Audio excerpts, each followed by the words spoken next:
अगर आपके पास पैसे कम हैं तो बचत करना मत छोड़ें, बल्कि कम पैसों में ही बचत करना सीखें, क्योंकि मुश्किल वक़्त में आपकी जमा की हुई छोटी-सी रकम भी बहुत बड़ी मदद बन सकती है।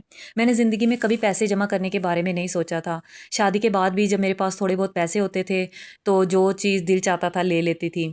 ऐसा नहीं था कि मैं बहुत ज़्यादा फ़िज़ूल खर्ची करती थी, लेकिन मेरे ज़हन में कभी ये ख़्याल नहीं आया था कि आज जो पैसे मेरे पास हैं, इनमें से कुछ कल के लिए भी बचा कर रखने चाहिए।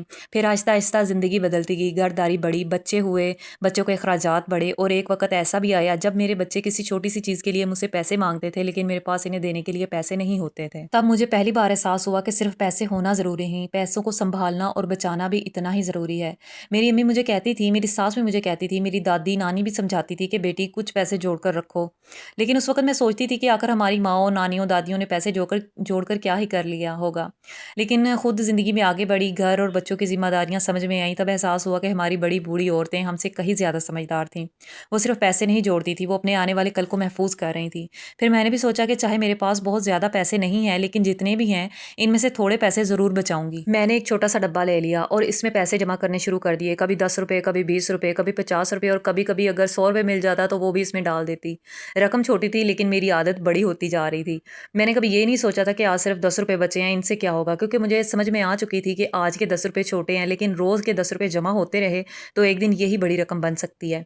इसी तरह तकरीबन 4 महीने गुज़र गए। जब मैंने अपना डब्बा खोला और पैसे गिने, तो मुझे खुद भी यकीन नहीं आया कि इतने थोड़े से पैसे जमा करके मतलब मेरे पास इतने ज़्यादा पैसे जमा हो गए। मतलब मैंने तकरीबन 5 से साढ़े 5 हज़ार रुपए मैंने जमा कर लिए थे। फिर इन्हीं पैसों से मैंने अपनी एक बहुत बड़ी ख्वाहिश पूरी की। मुझे ओवन लेने का बहुत ज़्यादा शौक था। ये जो पैसे मैंने जमा किए थे, कुछ ये पैसे लिए, कुछ अपने हस्बैंड से पैसे लिए और सारे पैसे मिलाकर मैंने अपनी पसंद का ओरिएंट का एक ओवन ले लिया। इस दिन मुझे सिर्फ़ ओवन मिलने की खुशी नहीं थी, मुझे इस बात की खुशी थी कि मैंने अपनी छोटी-छोटी बचत करके अपनी एक बड़ी ख्वाहिश पूरी कर ली है।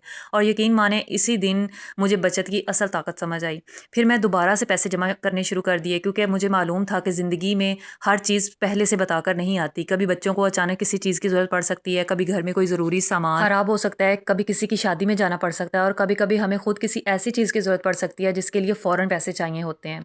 एक मर्तबा हमारे रिश्तेदारों में शादी थी, बच्चों के ईद वाले कपड़े अच्छे थे, लेकिन वो कपड़े बच्चे ईद पर पहन चुके थे और सबने देखे भी हुए थे। फिर अब अचानक शादी आ गई, तो मैं चाहती थी कि इस मौके पर बच्चे अच्छे से तैयार हों। अगर इस वक़्त मेरे पास बचत ना होती, तो शायद मैं बहुत परेशान हो जाती कि बच्चों के कपड़े कहाँ से आएँगे।